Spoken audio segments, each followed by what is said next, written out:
Bonsoir, j'espère que vous allez bien, que Hachem vous protège, vous donne la santé et la joie. Aujourd'hui, nous allons parler du Shalom Bayit. Alors, vous savez que le Shalom Bayit, c'est pas quelque chose de simple.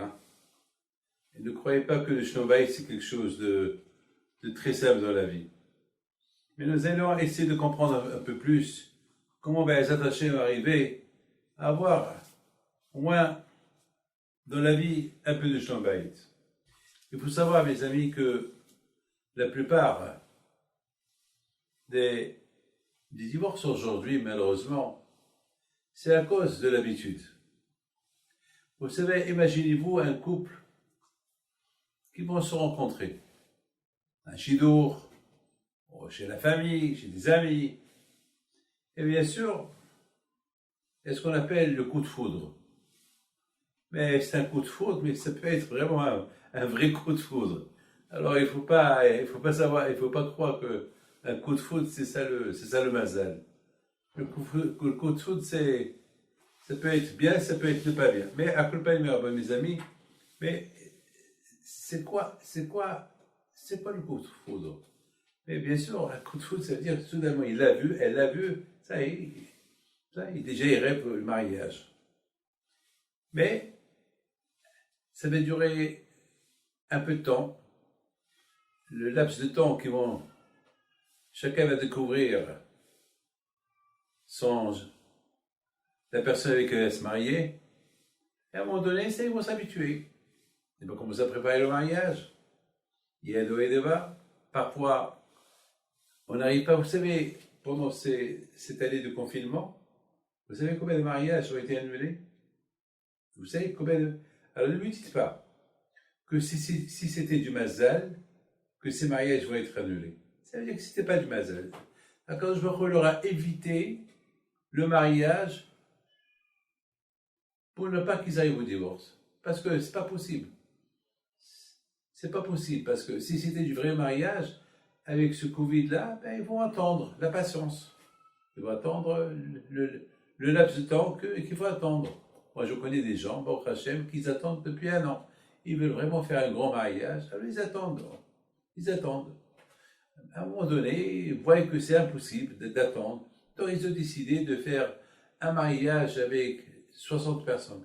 Et après, ils ont vu que même ces 60 personnes, et ça s'est passé la semaine dernière, finalement, pendant 1 an, ils ont réduit de 600 personnes à 300 personnes, à 50, jusqu'à la semaine dernière, ils étaient 15-20 personnes la semaine dernière à se marier. Mais ils se sont mariés. Ça, je peux dire, c'est un bon mazal. C'est un vrai mazal. Mais lorsque vous voyez, à cause du confinement, soi-disant, c'est à cause de ça, ils ont arrêté le mariage, ça ne veut pas dire qu'ils sont de mazal. Donc, quand je veux leur éviter mes amis, il y a quelque chose que, tout à l'heure, j'ai commencé à vous dire, beaucoup de fois, il y a l'habitude. Vous savez, je voudrais vous dire, c'est quoi l'habitude? L'habitude, c'est quelque chose que, vous savez, quelqu'un qui va par exemple à Paris, vous allez voir, la première chose qu'il va faire, il va aller à la Tour Eiffel. Il va prendre des photos à la Tour Eiffel. Bien, il va aller aux Champs-Élysées, prendre des photos. Mais est-ce que chaque jour qu'il va aller là-bas, il va prendre des photos? Non, après il s'habitue, après il connaît. Après il connaît déjà, ça, il n'y a rien à voir. Ça, il connaît, ça, c'est fini pour lui. Mes amis, même David Ameller, le roi David, il avait beaucoup peur de l'habitude. D'ailleurs, le roi David, il a dit une fois à Hachem, aide-moi à ne pas s'habituer avec toi. Ça veut dire que même lorsqu'on va à la synagogue pour prier, ça peut devenir comme une habitude. La prière, on risque de devenir comme des robots, même pour prier. Donc, la Torah, elle insiste beaucoup le respect. Ça veut dire, beaucoup des fois, à cause de l'habitude, alors, malheureusement, le couple, il s'habitue l'un à l'autre.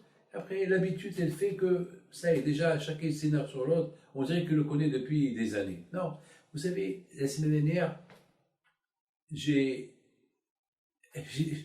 entendu quelqu'un qui m'a appelé, Baruch Hashem, Rabbi David, Baruch Hashem, voilà, On m'a fait un bon chidour, tout va bien.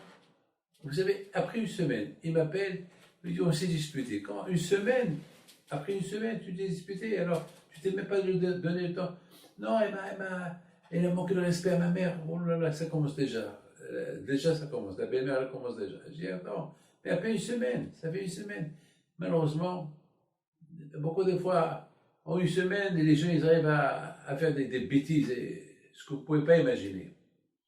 Mes amis, je voudrais raconter une chose sur mes parents. J'ai grandi chez mes parents, bien sûr. Je n'ai pas passé toute ma vie, mais le temps que je me rappelle avec mes parents, ben, ce temps-là est extraordinaire. C'est un temps magnifique. J'ai vu mon père, Alav Shalom, comment il respectait ma mère et comment ma mère elle respectait mon père. Je vais vous donner un exemple. Vous savez, un jour, mon père, Alav Shalom, il avait envie d'écrire les histoires sur Rabbi Haim Pinto. Et ça veut dire parce qu'il y a eu beaucoup de livres au Maroc qui sont sortis sur Rabbi Haim Pinto, mais il n'était pas trop d'accord de la façon comment ils ont été racontés. Et mon père, Alav Shalom, il a voulu les raconter à la façon que lui, il a écouté chez son père. Parce qu'il y a Rabbi Haim Pinto le grand, il y a Rabbi Haim Pinto son petit-fils, mon grand-père. Il y a mon grand-père, Rabbi Haim Pinto, le grand-père de mon grand-père. Alors lui, il a voulu. Mais à cette époque, mon père, il n'avait pas les moyens, il n'avait pas d'argent. Il voulait imprimer en plus 1000 livres. À l'époque, 1000 livres, ça coûtait de l'argent. Alors mon père, Alav Shalom, un jour, il a eu une idée. Il a dit à ma mère, Mazal, il l'appelait Madeleine. Parfois Madeleine, Mazal. Non, en général, toujours, il l'appelait Madeleine. Une fois, je lui ai dit, pourquoi tu l'appelles Madeleine? Il me dit, mais c'est une Madeleine. Elle est douce, comme une Madeleine. Comme ça, mon père, il avait de l'humour, mon père. Alors, Alav Shalom, mon père, il dit à ma mère, je vais te demander un service, mais je ne sais pas si tu vas le faire ou pas. Elle lui dit quoi? Elle lui dit, tu vas aller à Casablanca. Alors, il savait à Casablanca, c'est une nuit de route. C'est-à-dire, c'est presque 8 heures de route. À l'époque, les routes étaient serrées, c'était la CTM, c'était le transport, la compagnie CTM. Et il lui dit, une fois que tu arrives à Casablanca, tu vas demander l'imprimerie 26. Jamais j'oublierai. Monsieur David Amar, imprimerie 26.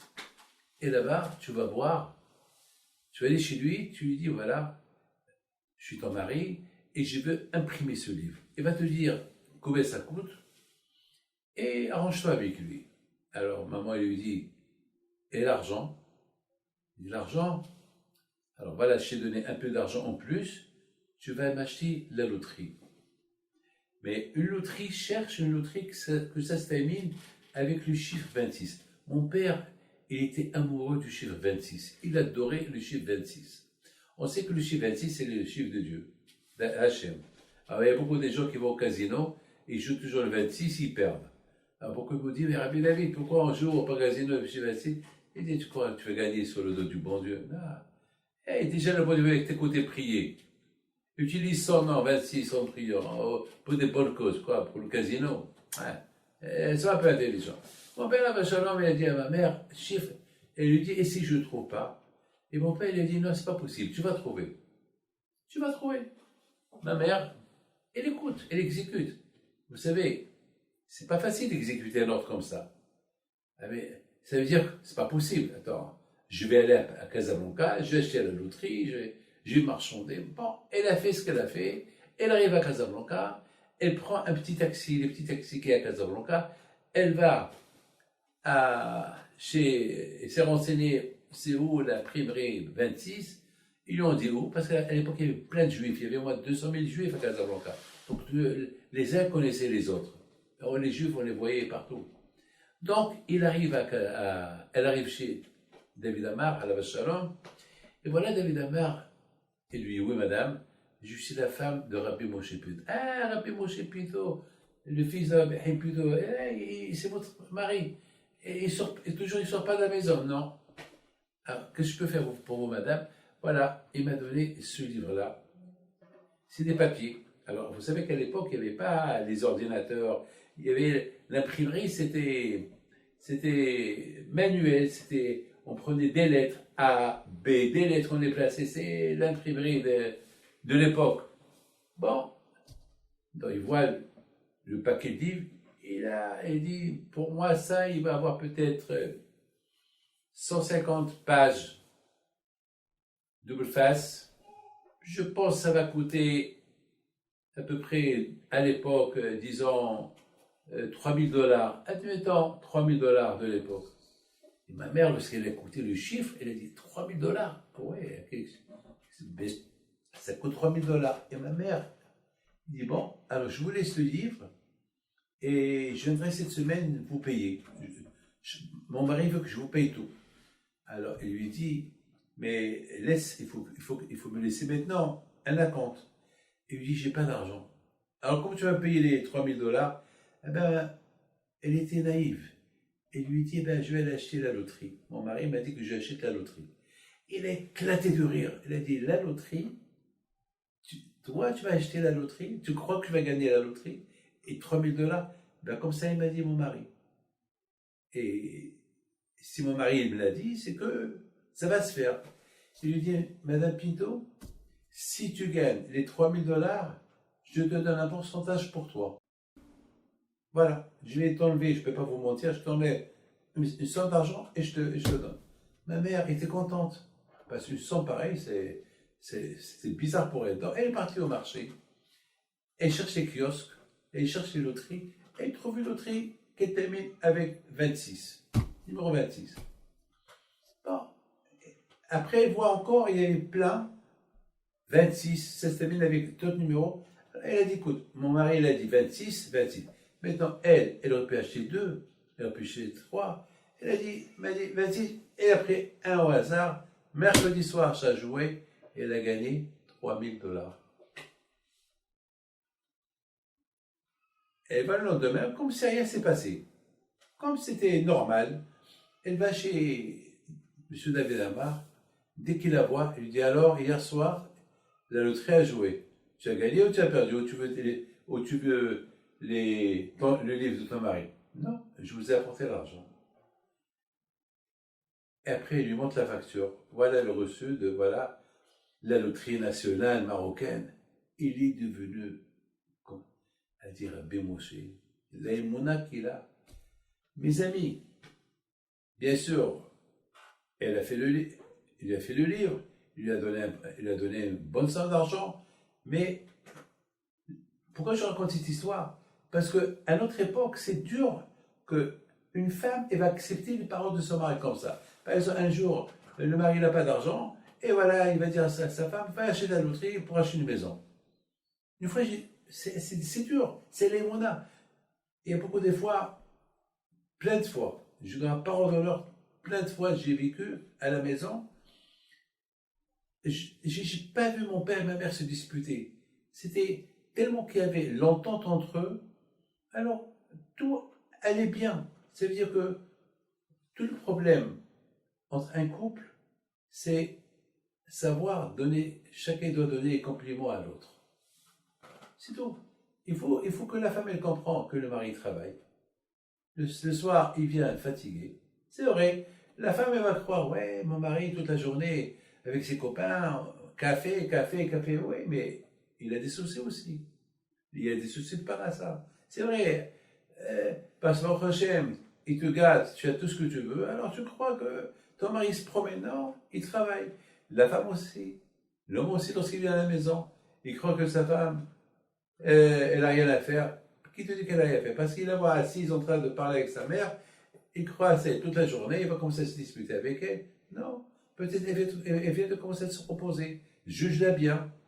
C'est pas la peine. Vous savez, mes amis, si chacun comprend l'autre, vous savez, il y a beaucoup des fois, il y a des choses qui se passent dans un couple qu'on ne peut pas comprendre. Vous savez, une fois, j'ai reçu un couple que c'était une grande bagarre entre eux. Pourquoi? Parce qu'un jour, la femme, elle a demandé à son mari, bon, Hachem, on a passé une bonne année, on va aller quelque part on va aller skier pour un Shabbat, on va se reposer. Et le mari dit, non, pourquoi? On a la bar mitzvah du petit, au lieu de dépenser l'argent. Il dit, ça va, mais bon, Hachem, on a mis l'argent de côté pour la bar mitzvah. C'est pas grave, on peut aller. Mais non, j'ai pas la neige, il fait froid. Attends, à un moment donné, elle a commencé à lui faire un peu la tête. Il a compris qu'il a mal fait. Je lui dit, bon, Annette, allez, on passe Shabbat. On va aller au ski Shabbat. Bon, et ben même pas, et ben il dit, bon, comme tu veux. Alors que hier, la façon était heureuse de lui proposer cette proposition. Elle a reçu une tannée chez son mari. Bon, alors son mari, il a vu qu'il a reçu, qu'elle commençait à lui faire un peu la tête. Alors, il s'est rendu compte. Alors, il commence maintenant à la racheter. Bon, et bien, il dit, d'accord, si tu veux. Oui, oui, je veux, oui, oui, je veux. Je vais te gâter. Même s'il la gâte, même s'ils vont passer même une semaine, déjà, il a vexé. Parce que, de toute façon, tu sais que tu vas le faire. Alors, depuis le départ, il dit oui. Malheureusement, mes amis, il faut il faut donner la valeur. Il faut mettre votre femme en valeur. Et la femme aussi, c'est important de mettre son mari en valeur. Et beaucoup de fois, c'est ça le problème. On ne met pas nos femmes ou nos maris en valeur. Mes amis, il faut que la femme sache que l'argent ne vient pas comme ça. Il faut aussi que le mari sache que construire une maison, c'est pas facile. Vous savez, lorsqu'un couple se marie,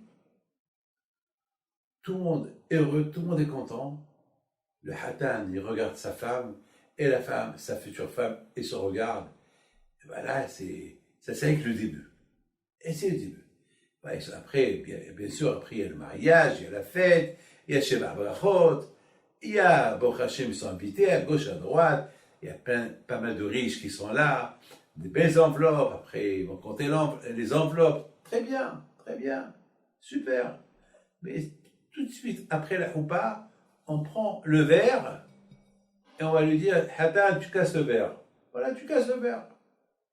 Et tu vas dire, soudainement, tu vas dire, si je t'oublie, que ça veut dire que je t'oublie pas Yerushalayim, je n'oublie pas la destruction de Beth Amikdash. Et Meshkaher Yerushalayim, toujours avant qu'il casse le verre, on lui chante, on chante et tout, tu vois, tout le monde est sont émus, tout le monde a la tête basse. Il y a des chanteurs qui impressionnent le public, la façon comment ils chantent, et Mishkaher Yerushalayim. Soudainement, pendant quelques secondes, il y a quelques secondes de tristesse. Est-ce qu'on a besoin de cette tristesse avant le mariage? Dites-moi. Pardon, après le mariage, après les Sheva Brachot, après Ariat Mikodeshitli, et la femme est dans ses mains, elle tremble pour être sûre que le mari va bien lui mettre la bague dans son doigt. Ils sont stressés. Après, elle fait un sourire. Après, elle va prendre son doigt, elle va le tourner comme ça. Voilà, ça y est, je t'ai eu. Et lui aussi, il va dire, je t'ai eu. Et après, finalement, oh, il mishkaher. On commence déjà à penser à Beth Amikdash, la destruction de Beth Amikdash. Pourquoi on a besoin de ça? Mes amis, un mariage, c'est un Beth Amikdash. On construit le Beth Amikdash. Construire une famille juive, c'est construire le Beth Amikdash. Vous savez que lorsqu'on allume la Hanouka, on commence par une bougie, après 2 bougies, après 3 bougies, 4, 5, 6, 7, 8. Ça veut dire que pour illuminer la maison, ça prend du temps. Vous savez, le plus important, vous savez, je vous pose une halakha. Je vous pose une question de halakha. Si par exemple, vous n'avez pas les moyens pour acheter l'huile, les bougies pour Shabbat et les bougies de Hanouka. Par exemple, vous avez tout dépensé pour Shabbat et vous vous êtes rendu compte, oh là là, j'ai pas les bougies de Hanouka et j'ai pas les bougies de Shabbat. Alors vous achetez quoi? Alors vous allez dire Hanouka. Il y a ceux qui vont dire, alors rien. Ou les deux, rien. Ben là, la khayli, si tu n'as pas l'argent pour acheter et les bougies de Hanouka et les bougies de Shabbat, alors tu achètes les bougies de Shabbat. Et Hanouka, c'est pas le père Hanouka. Shabbat, parce que Shabbat, les bougies de Shabbat, c'est le symbole de la paix, le symbole du Shalom Bayit. C'est la femme qui fait la bracha. C'est la femme qui allume. C'est la femme qui va apporter la bracha pour toute la semaine. À tel point que les bougies de Shabbat, ils passent avant les bougies de Hanouka. Vous vous rendez compte? C'est ce que j'ai vu dans la halakha. C'est extraordinaire. Pour le Shalom Bayit. Vous imaginez que la femme, tout la lignée de la femme, elle est très concernée pour les bougies de Shabbat. Et si maintenant elle voit que son mari vient, il allume la Hanouka, elle va avoir de la peine, parce que toute la semaine, chaque semaine, elle attend le Shabbat pour allumer les bougies de Shabbat, elle n'a pas, et son mari lui allume la Hanouka une fois dans l'année. Alors ça risque de perturber le Shalom Bayit. Alors, on lui allume les bougies de Shabbat. Voilà, madame. Voilà, c'est le caveau, il est pour toi. Quand je vois il préfère tes bougies du Shabbat que la Hanouka. Que la Hanouka, mes amis. Il faut savoir une chose. Je me suis toujours posé une question. Quelle est la raison que, malheureusement, pendant ce confinement-là, il y a eu des, bon Hachem, il y a eu pas mal de, moi par exemple, si vous posez la question à moi, je vous dirais que bon Hachem, pour moi c'est une année d'expérience, une année de Covid d'expérience. J'ai découvert ma femme plus que toutes les années. Pourquoi? Pas parce que tout le temps je la vois. Et alors, je viens de vous dire tout à l'heure, l'habitude elle casse.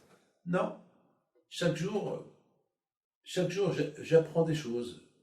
Voilà, c'est pas parce que c'est très important, mes amis, de voir en ta femme une nouvelle femme tout le temps. Et toi, tu vois en ton mari un nouveau mari tout le temps. Comme c'est toujours, il faut voir ses qualités. Il ne faut pas voir ses défauts. Et la femme aussi, et l'homme aussi. Il ne faut pas qu'il voit que les défauts de sa femme. Il faut qu'il voit que c'est qu'il. Je vous donne la parole d'honneur. Tout à l'heure, il y a 1 heure, hein, non, je vais vous mentir, non. Il y a 2 heures à peu près, ça fait 1 mois que je travaille sur un Shalom Bayit. Ça fait 1 mois que je travaille par téléphone sur un Shalom Bayit. Malheureusement, c'est des gens que je connais de France. Et j'essaie par tous les moyens, parce que je connaissais leurs parents, mais je les connais bien. Et dommage, ils ont 5 enfants. C'est dommage. J'ai tout fait pour. Vous savez, c'est quoi la raison pourquoi ils sont arrivés presque au divorce? C'est parce que le mari, jamais il a mis sa femme en valeur. Et pour lui, c'était de l'acquis. Ben, c'est normal, et c'est normal. C'est normal. Il rentre, il faut qu'il trouve tout prêt, et le lit prêt, ses vêtements repassés, tout le temps. Pour lui, c'était normal. C'est normal. Attends, on n'est pas ici au Maroc, on n'est pas ici. Là, je me rappelle, une fois, j'étais invité chez quelqu'un au Maroc à un Shabbat. Ça m'a énervé, ça m'a dégoûté. J'ai vu comment celui qui m'a invité, il mangeait, je pense, il mangeait de la viande, parce qu'il était un peu dur, il a pris la viande, il l'a jetée par terre. Il a un beau salaud. Et la femme, elle n'a rien fait. Et c'est Dieu. Elle est partie, la pauvre, elle l'a ramassé. Je n'ai rien dit. Encore une fois. Et chaque fois, c'est. Attends, mais comment ça s'appelle? Les ordures dans une assiette, je ne sais pas moi. Lève-toi, jette-les, comme ça, il les jette par terre, devant tout le monde par terre. Si quelqu'un passe, il glisse. Ils s'en foutent. Ils s'en foutent. Attends, c'est pas normal tout ça. Bon, on va dire que c'est l'éducation. Mais malheureusement, c'est des choses que j'ai vues. Il a fallu. Mais j'avais honte, j'étais jeune, je n'étais pas encore marié. J'avais honte de lui dire. C'est pas bien ce que tu fais. Mais quelques temps plus tard, je lui dis, haram ce que tu fais. Je me rappelle, il y a quelques années, je te voyais, mais comment tu fais ça? Il me dit, elle a l'habitude. Mais quelle habitude? Mais c'est pas hygiène, c'est pas bien, tu la dégrades, haram. Mais attends, mais ça c'est pas l'histoire que je voulais vous raconter. Donc, malheureusement, mais je retourne à mon histoire. Et puis finalement, la femme s'est réveillée. La femme, elle s'est réveillée. Parce que peut-être elle a dû parler avec ses parents, elle a dû parler avec la famille. Voilà ce que mon mari me fait. Il n'apprécie rien. Et je suis comme une servante. Il fait de moi ce qu'il veut. Il ne me donne pas d'argent. Il faut que je fasse la mendiante pour qu'il me donne quelque chose. Alors elle a commencé à aller chez sa mère. Elle est restée chez sa mère. Bien sûr, au départ, il appelle d'un air autoritaire. Elle a le mot, elle a commencé à l'insulter, et à insulter sa mère. Il lui dit, hé Pierre, toute l'affaire, pour la première fois qu'il entend Madame. Il a commencé à s'énerver. Toi, tu oses me parler comme ça?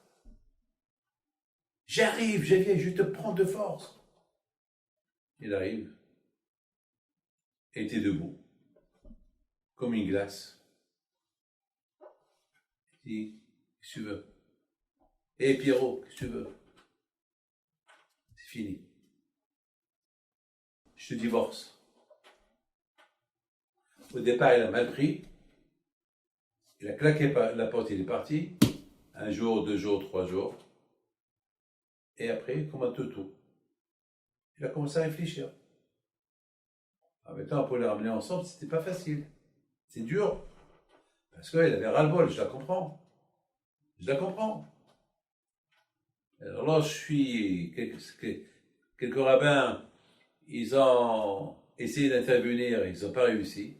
Bon, Hachem, je connaissais bien sa mère. Alors, avant que j'ai parlé avec elle, j'ai appelé sa mère.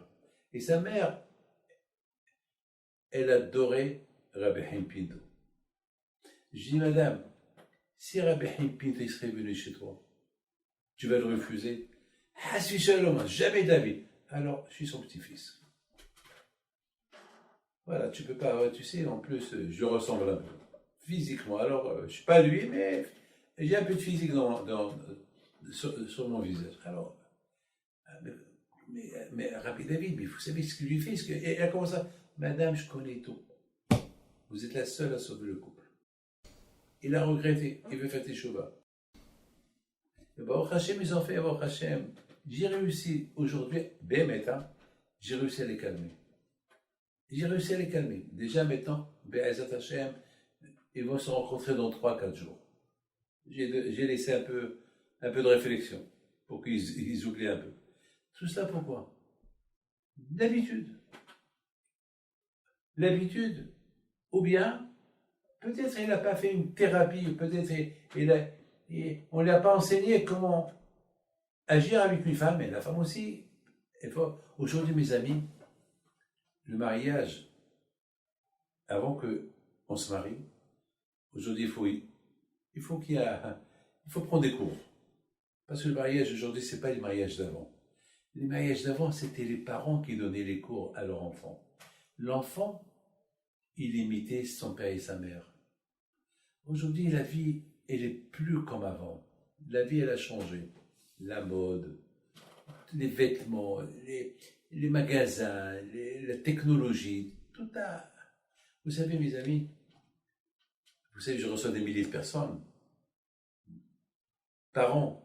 Vous savez, parfois, il y a des divorces à cause du téléphone. À cause du téléphone. C'est pendant le téléphone que... Pendant le repas, le téléphone. Déjà, le mari n'était pas à la maison toute la journée. Au moment qu'il doit être à la maison, il n'est pas à la maison. Alors, elle lui dit une fois, alors reste au bureau, pourquoi tu viens ici? Comment tu me parles comme ça? Comment tu me parles comme ça? Mais attends, toute la journée tu n'étais pas là. Attends, je suis ta femme, parle-moi. Ou bien parfois c'est vice-versa. Il faut mettre le mari en valeur, la femme en valeur. C'est très important. Vous savez que Rabbi Eliashiv, alav shalom, Rabbi Eliashiv, c'est un grand tzaddik ici en Israël. Rabbi Eliashiv, non, pardon, pas Rabbi Eliashiv, Rabbi Zalman Auerbach, excusez-moi. Rabbi Yosef Zalman Auerbach.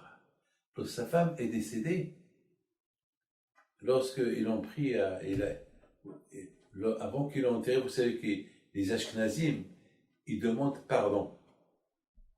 Si c'est le mari qui meurt le premier, c'est sa femme qui lui demande pardon. Si jamais c'est bon que le respect, c'est la femme, c'est le mari. Alors, Rabbi Yashem, il regarde le corps de sa femme, il lui dit, ma femme, j'ai pas te demander pardon. Toi aussi, tu n'as pas à me demander pardon. Parce que jamais tu m'as fait du mal, jamais je t'ai fait du mal. On a vécu comme deux enfants. Tu m'as respecté, je t'ai respecté. Quand j'ai écouté cette histoire, je me suis rappelé mon père. Mon père, jamais, il appelait ma mère. Avec toujours, il lui donnait un compliment. Pas ma chérie, mais ma rêve. C'est un compliment marocain. C'est un mec, soi-disant, c'est une phrase d'amour. C'est comme ça qu'on a grandi. C'est comme ça qu'on a grandi. Et ma mère, la preuve que même elle avait une grande émouna en mon père, elle avait une grande foi en mon père, qui était prêt à faire l'impossible pour lui, c'est le fait qu'elle a été à Casablanca pour lui acheter la loterie. Mais attends, j'aurais dit, papa, tu prends le risque, peut-être j'aurais pris l'argent, je les dépense. Je n'aurais même pas acheté la loterie, j'aurais dit à mon père, je l'ai acheté, et tu as perdu. Mais non, c'est ma mère, c'est qu'on a le bracha. Elle avait la émona, le respect du mari. Et c'est ça qui a fait qu'ils ont réussi. Et c'est ça qui a fait qu'ils ont réussi. Vous savez, mes amis, qu'il y avait une fois un Cohen qui s'est marié. Et il y a un Cohen qui s'est marié. Mais ils n'ont pas eu des enfants pendant 10 ans. Ils s'adoraient.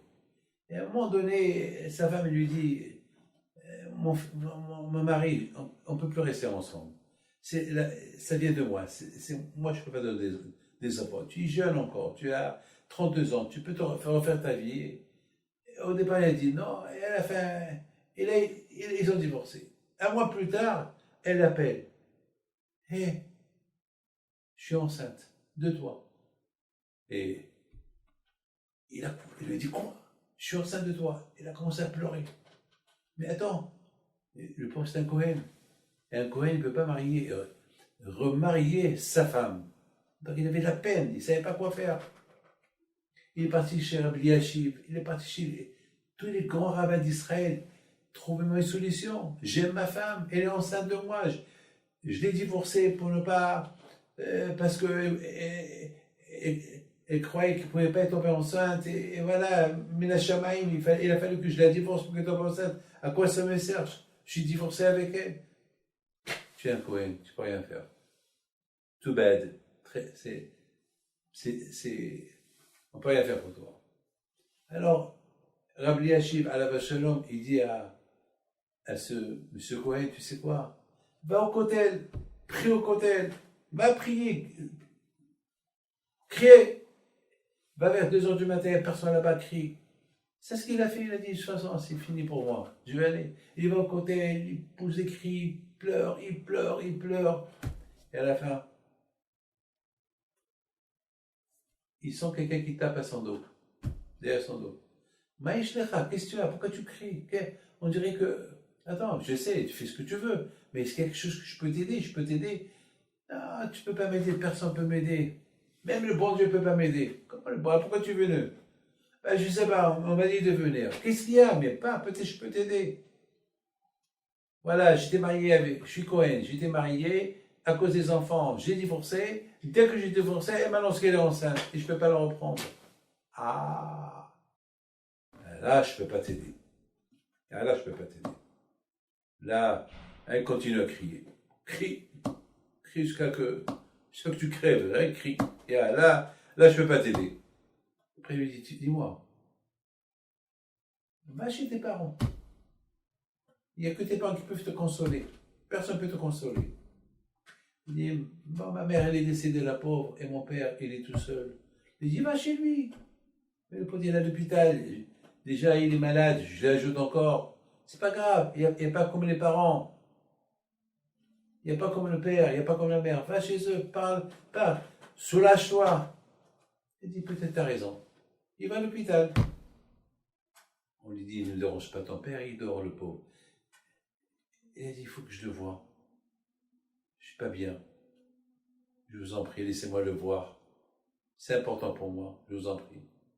Alors, ils ont eu de la peine pour lui, il est rentré. Ils ne sont pas été réveillés. Ça va, mon fils? Il a éclaté de sanglots. Il pleure. Ça va, mon fils? Qu'est-ce qu'il y a? Il était à la veille de son opération. Non, papa, demain, tu vas te faire... Demain, c'est l'opération. Garde tes forces. Non, là, je ne pouvais pas. Mais mon fils, dis-moi. Voilà, aujourd'hui, tu sais que j'ai divorcé. Il a dit, je sais que j'ai divorcé. Je sais. Et alors? Alors, papa, tu te rends compte? Quoi, mon fils? Je suis Cohen. Et elle m'a annoncé aujourd'hui qu'elle est enceinte, 2 mois. Qu'est-ce que je vais faire? Je ne peux pas la reprendre. Parce qu'un Cohen, il ne peut pas se remarier avec sa femme. Un Cohen n'a pas le droit de marier une divorcée. Même si c'est sa femme qui l'a divorcée, ça, il ne veut plus la reprendre. Qu'est-ce que je vais faire? Et là, le père, il fait un sourire comme ça. Papa, tu n'as pas de la peine pour moi? Tu rigoles, tu te moques? Mon fils, va à la maison, il y a une petite valise verte, tu ouvres, tu vas trouver là-bas des documents, tu n'es pas Cohen, je t'ai adopté, tu t'appelles Schwartz. Donc mon fils, tu peux remarier ta femme. Hein? Il va à la maison, il cherche la boîte, il trouve là-bas tous les documents. Que lui, c'est pas un Cohen. Il y avait là-bas même des photos de ses parents, ses vrais parents. Il y avait là-bas des photos et la raison pourquoi il l'a adopté, parce qu'ils étaient malades, ils ne pouvaient pas s'occuper de lui. Donc, c'est comme en France, la DAS. Donc c'est comme ça que là...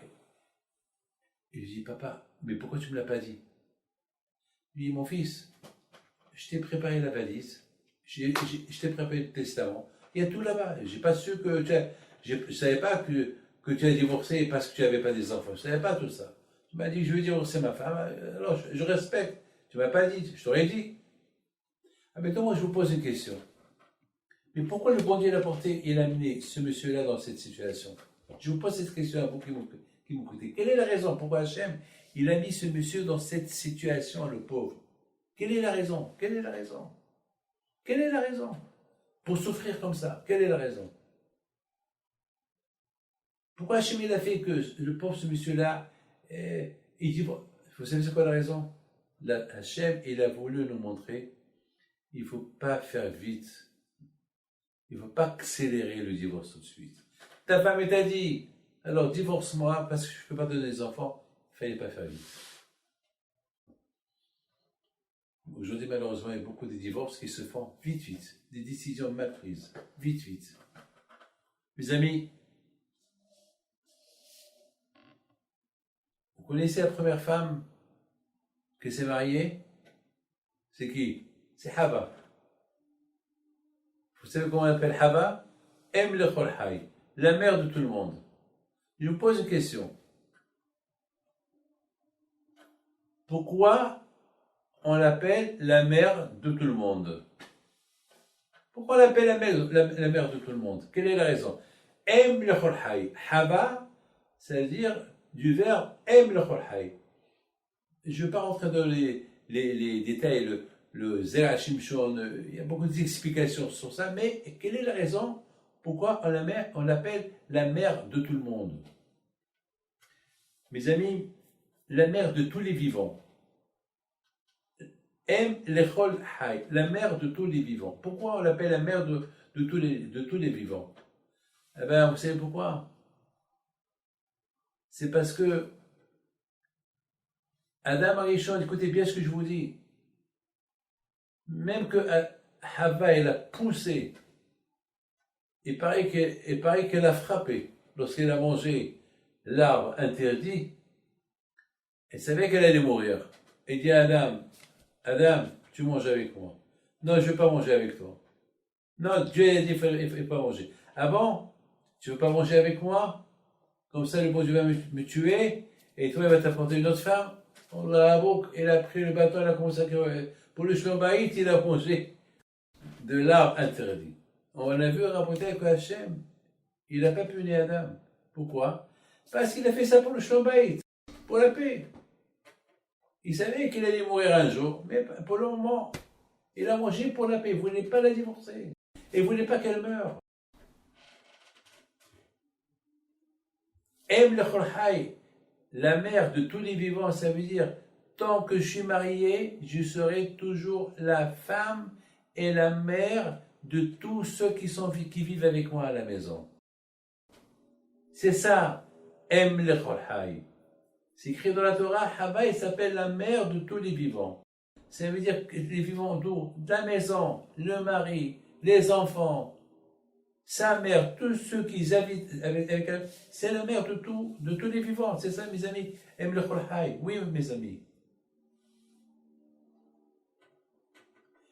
Mes amis, comme tout à l'heure, je vous ai dit, combien chacun de nous, il doit être conscient que la vie aujourd'hui, c'est pas facile. Les femmes, les pauvres, ils travaillent dur. Les hommes aussi, ils travaillent dur. Et aujourd'hui, c'est même la parnassa. Et surtout avec ce confinement, il y a beaucoup de gens qui ont tout perdu. Il faut la patience. Il faut la patience. Vous savez, la nouvelle mode aujourd'hui, il y a ben des gens, il y a des hommes ou des femmes, lorsqu'ils veulent insulter. Jusqu'à maintenant, ils insultent. Il y a beaucoup de sortes. Maintenant, que tu auras le corona, que Dieu préserve. Voilà la nouvelle génération des insultes. Même, cette maladie, elle est dangereuse. Très dangereuse. Aujourd'hui, on est dans une époque un peu pas comme celle qu'on a, pas comme ceux qu'on a vécu à l'époque. À l'époque, on était tous des pauvres. On habitait dans des ghettos. Aujourd'hui, on n'est plus dans les ghettos. C'est plus les ghettos aujourd'hui. Vous savez, je vous raconte une belle histoire qu'il m'a racontée ma Havruta, celui avec qui j'étudie chaque matin. Il m'a raconté qu'il y a une femme doctoresse. Ça m'a touché.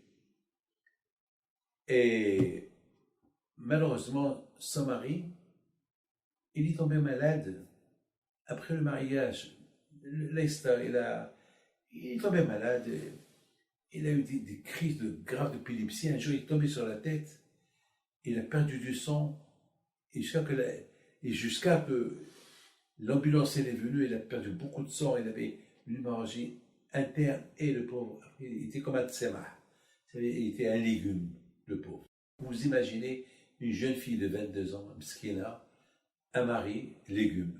Il peut même pas lui donner le guet. Ça veut dire qu'il est agona. Ça veut dire elle est condamnée comme ça. Et elle allait chez les rabbins. Qui va l'aider la pauvre? C'est une tzadékette, cette femme-là. Elle a dit, bon, je me suis marié, je l'aimais lorsque je me suis marié avec lui. Il m'a gâté lorsque je me suis marié avec lui. Malheureusement, il est arrivé ce qui est arrivé. Bon, c'est Hachem qui a voulu tout ça. Mettons, par-dessus le marché, son mari, il avait parce qu'il était légume, mais il avait parfois des crises. Alors, il sautait. Et lorsqu'il sautait, il s'étouffait. Donc, parfois, il s'étouffait, presque, il perd connaissance, il risque de mourir. Donc, il lui faisait le bouche à bouche pour lui faire pénétrer l'oxygène. La pauvre comme ça, pendant 10 ans, elle était comme ça. Un jour, elle avait ras-le-bol. C'est pas possible. Je ne veux pas passer ma vie comme ça. C'est pas possible. C'est pas possible. Alors, qu'est-ce qu'elle a fait? Il a une idée. Quoi? Une idée que si son mari, il a une crise, elle ne le sauve pas. Quelques jours plus tard, il faisait ces crises très très souvent. Elle voit son mari vraiment, il avait une crise forte. Elle le regarde. Je le sauve pas. Je le sauve pas. Et laisse-le dormir. Laisse-le partir, c'est mieux.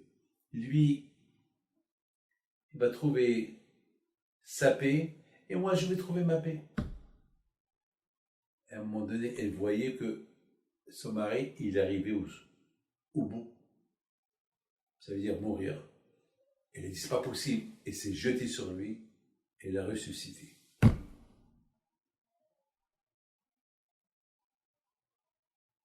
Elle a été raconter ça à un rabbin pour qu'il lui donne un pardon pour l'idée qu'elle a eue de laisser son mari mourir comme ça. Le rabbin lui a dit, ma fille, quel pardon? Tu as sauvé ton mari. Personne ne peut faire ce que tu as fait. Une jeune fille comme toi. Comme ça, en lui donnant sa vie chaque fois, tu lui redonnes la vie. Mais tu as 1000 Gan Eden, madame. Mais je ne sais pas. Mais Baruch Hashem, grâce à Dieu. Grâce à Dieu. Tout ce que je peux vous dire, lorsque j'ai écouté cette histoire, je cherche à connaître c'est qui cette femme-là. Bien sûr, voilà l'amour qu'une femme elle porte à son mari, même dans l'état où il est. Parce que lorsqu'on se marie, on ne se marie pas pour divorcer. On se marie à vie. Et si, malheureusement, entre-temps, il y a le divorce, il y a parlé du divorce, c'est parce que il n'y a pas le respect. Le respect. Combien c'est important le respect? Le respect, c'est sauver la vie, c'est sauver le mariage, sauver le couple. Mes amis, regarde Youssef Hatzadik. Il a été vendu en Égypte, il est resté là-bas 20 ans. Regardez, mes amis, à un moment donné, il était prisonnier. Après, il est devenu le roi d'Égypte. Et après, vous connaissez tous l'histoire de Youssef Hatzadik et ses frères, etc., etc. Mais Rabotai, regardez à Kadosh Baruch Hu comment il lui a envoyé son mazal avant qu'il est venu. Pas Osnat qu'il a marié. C'était la fille, la petite fille de Léa. Parce qu'il y avait deux sœurs, Rachel et Léa. Rachel, elle a eu Youssef et Binyamin. Léa, elle a eu des garçons et Dina. Dina, elle a été violée. Elle a mis au monde Osnat.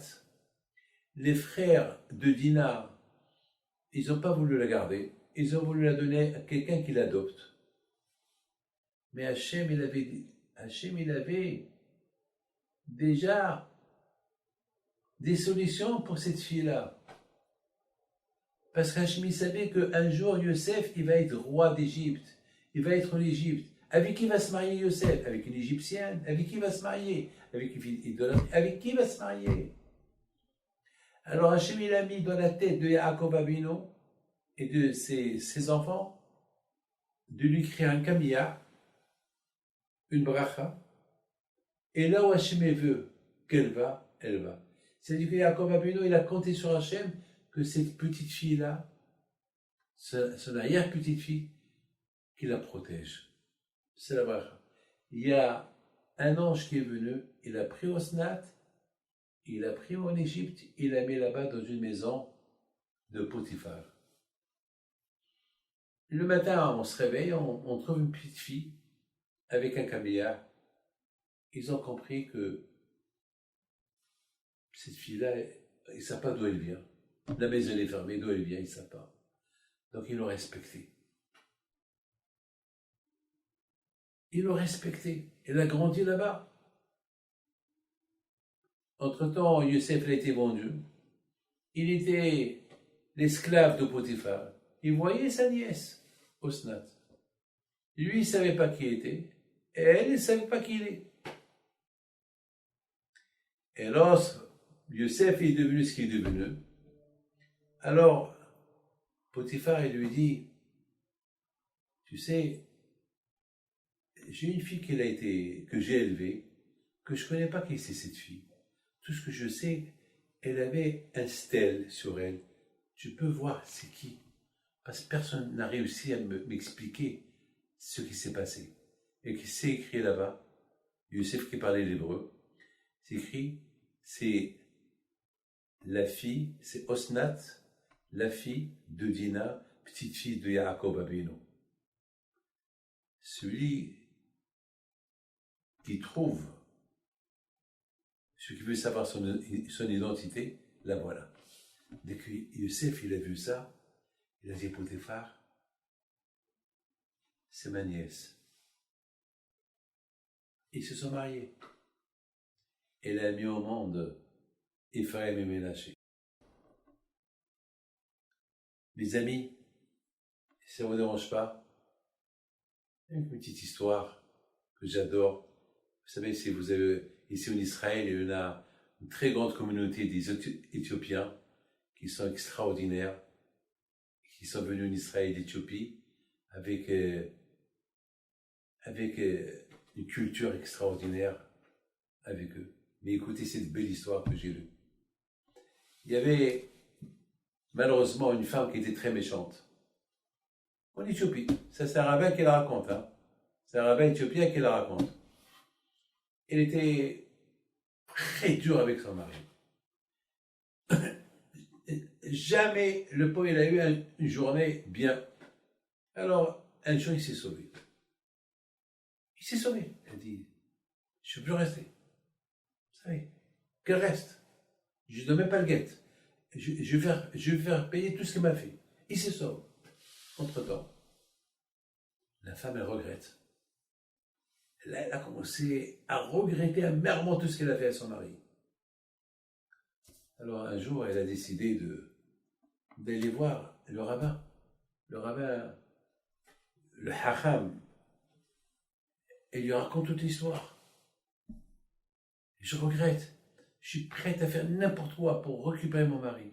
Je préfère, je vais être sa servante. Je m'en veux.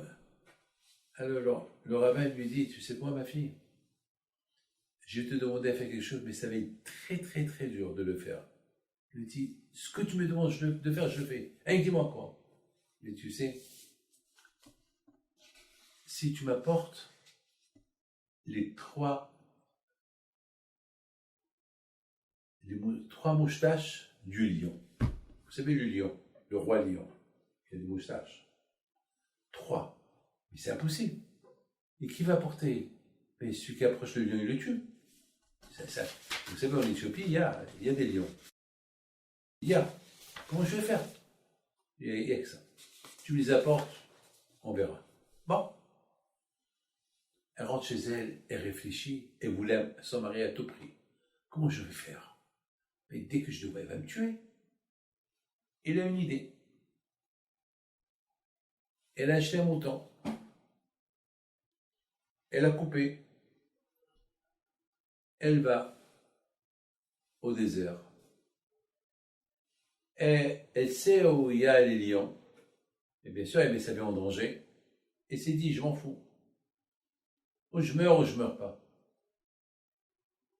Elle monte. Et après, avec elle, un mouton qu'elle a bien coupé. Elle monte dans un arbre.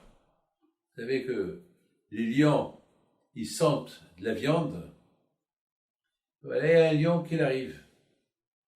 Il sait qu'il y a ici quelque chose. Elle lui jette un morceau de viande. Le lion, tout de suite, il voit la viande et regarde là-haut d'où il est venu. Et encore la femme lui jette un morceau de viande. Lui, elle a mangé. Et pendant 3 jours, elle descendait un peu de l'arbre. Elle lui donne encore un morceau de viande. Et le lion, ça y est, il s'est habitué avec elle. Il a trouvé une femme qui lui donne à manger. Et cette femme-là, elle descend jusqu'à combien de temps, elle lui donne carrément. Elle a commencé à jouer avec lui.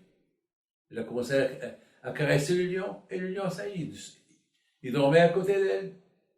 Et ça y est, elle est devenue sa patronne. Jusqu'à qu'un jour, il lui a arraché 3 de sa moustache, 3 cheveux. Elle lui jette le manger qui restait. Elle retourne va chez le rabbin. Et dit le rabbin, voilà, je viens pour récupérer mon mari. Voilà les 3 poils, les 3 cheveux de la moustache du lion. Et le rabbin, il voit. Il dit, ouais. Ah, dis-moi, c'est vrai ce que je vois? Tu as réussi? Et je dis, voilà. Alors, c'est très bien, puisque tu as réussi, tu peux partir. Comment je peux partir? Tu m'as dit que tu m'occupais avant. Il lui dit, Amara, il lui dit, tu as réussi à conquérir le lion, tu as réussi à gagner un lion, tu as utilisé ta chorma, ton intelligence, ton savoir vivre pour avoir ces 3 poils que c'est impossible de les avoir, et tu n'as pas réussi à garder ton mari, alors que lui était gentil avec toi, je ne peux rien faire pour toi. Mais, prie. Il n'y a que la prière. Hachem, il a vu ce que tu as fait. Prie. Vous savez, mes amis, elle a fait ça à Ali en Israël. Elle l'a rencontré en Israël. Son mari perdu. Après ne pas l'avoir vu pendant 15 ans. J'ai oublié de vous dire qu'après le rabbin, une fois avant qu'il lui ait dit va-t'en d'ici, il a pris les 3 pales, il lui a jeté et les a ramassés.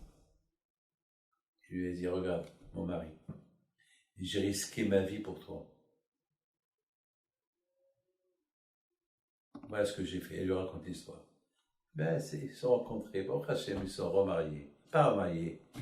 Ils ont continué leur vie ensemble. Les amis, que le bon Dieu vous protège. Vous les femmes, le bon Dieu vous a conçus avec une force de patience. N'oubliez pas, pendant les moments que vous êtes enceinte, c'est les moments les plus durs. Et surtout au moment que vous accouchez. C'est les moments les plus durs de votre vie. Et malgré tout, vous supportez tout. Vous êtes la femme, aime le Cholhaï. Il dit le Zera Shimshon, vous les femmes, le bon Dieu vous a donné une capacité. Il n'y a que vous qui pouvez éduquer votre mari. Il n'y a que vous qui pouvez éduquer vos enfants. C'est pour ça qu'on vous appelle aime le Cholhaï. On n'a pas dit Adam, Av le Cholhaï, le père de tous les vivants. Non, c'est impossible. Ça, cette qualité a été donnée rien qu'à la femme, rien qu'à vous. Alors, je sais que c'est dur, surtout à notre époque, mais vous êtes, comme qui dit Shlomo Ameler, Ishak Shera Bantabeta. Une femme cachère, elle a construit sa maison. Vous savez, la viande, si elle n'est pas cachère, on ne peut pas la manger. C'est impossible. Une viande qui n'est pas cachère, on ne peut pas trouver une solution pour la manger. Rien que si on est malade et on nous dit qu'il faut la manger. Mais en règle générale, on n'a pas le droit de la manger. Une femme cachère. Chez moi, il appelle les femmes une femme cachère. C'est quoi une femme cachère? Une femme qui n'a aucun doute que cette viande, elle est cachère. Ce n'est pas une viande tarève. Le bon Dieu vous a donné toutes les qualités. À tel point que Haramim disent que les Juifs, ils ont quitté l'Égypte grâce à leurs femmes.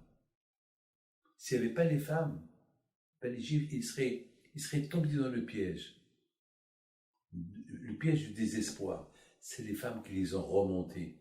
Et alors, ça c'est prochain, on va lire la construction du tabernacle. Moshe Rabbeinu alav shalom, il va trouver que les femmes lui apportaient des miroirs. Et Moshe Rabbeinu a voulu jeter ces miroirs. Et Hachem a dit à Moshe Rabbeinu, non, ne jette pas les miroirs. Tu vas construire un lavabo avec ces miroirs-là. Parce que c'est grâce à ces miroirs que le peuple juif est né en Égypte. Parce que les pauvres, les hommes, ils étaient tellement esclaves, ils étaient tellement, les pauvres, ils étaient tellement maltraités. Et les femmes venaient chez eux. Eux aussi, les pauvres étaient maltraités. Mais ils avaient la force. Ils avaient la force de s'asseoir à côté de leur mari et de le consoler. Ils prenaient les miroirs, ils disaient à leur mari, mon mari, regarde, comme ça. Je suis belle, hein? Et le mari rigolait. Il rigolait. Il dit, regarde-moi, je suis belle. Je t'adore. on restera toujours ensemble. Tout ce que Paris nous fait un jour, on va être ensemble. Et c'est comme ça qu'ils ont élevé leur famille.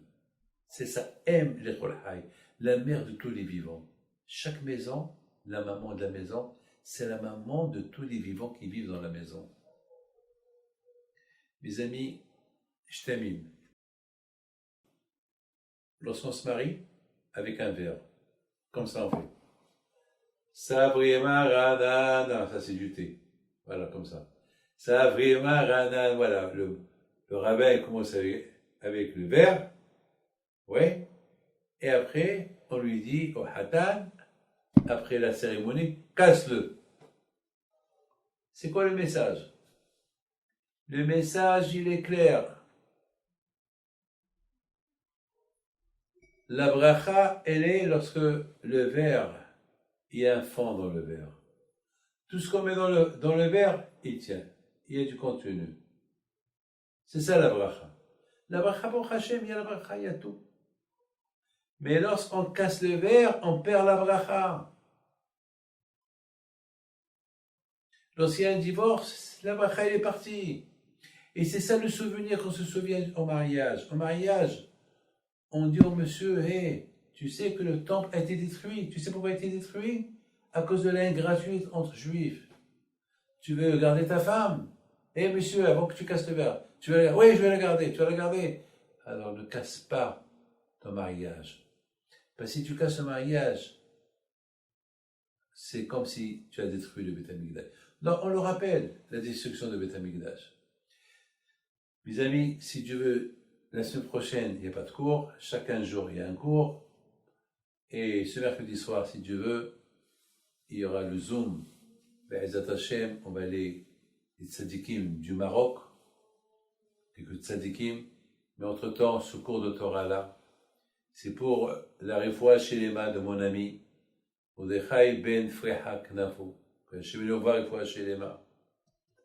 Et refoua shelema pour Georges ben Moshe Amar, refoua shelema.